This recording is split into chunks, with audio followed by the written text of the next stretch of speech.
We are written codes by the Python developers that are stored into Python library. So we just go to Python library, just like any other library, our physical library. Maybe I need a book. I just go to the library and pick up a book. So the same thing happens with Python. I go to the Python library, import the particular library that I need for my project. So for instance, in this code, in this program, I had to import a library that is called Tkinter. I call it Tkinter. Some people call it Tkinter and all that. But this is a library that works as a desktop GUI. Now, a desktop GUI is an application that can code that works on a computer, like a laptop like this. We have several applications. We have mobile applications. We have desktop applications.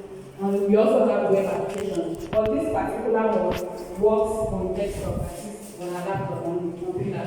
If you want to use the tablet that works on phone, I will have to import a different kind of library to be able to do that.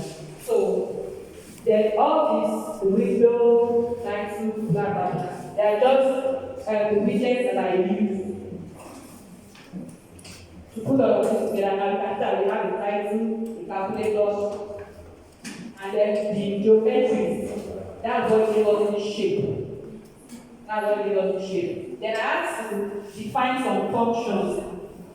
Now, functions are what they are like tasks that we allow our programs to perform. For instance, if I say, okay, for instance, I have a washing machine. What does the washing machine do? Wash my clothes, right? Now, the process of washing that clothes is already programmed inside that washing machine. So we need to write a function to perform a particular task. Now, if you look at the calculator that I explained, we have the addition, we have the subtraction, multiplication. Now, I have to write functions for all of that. That is, what do I do? Because your computer does not understand addition. You have to test out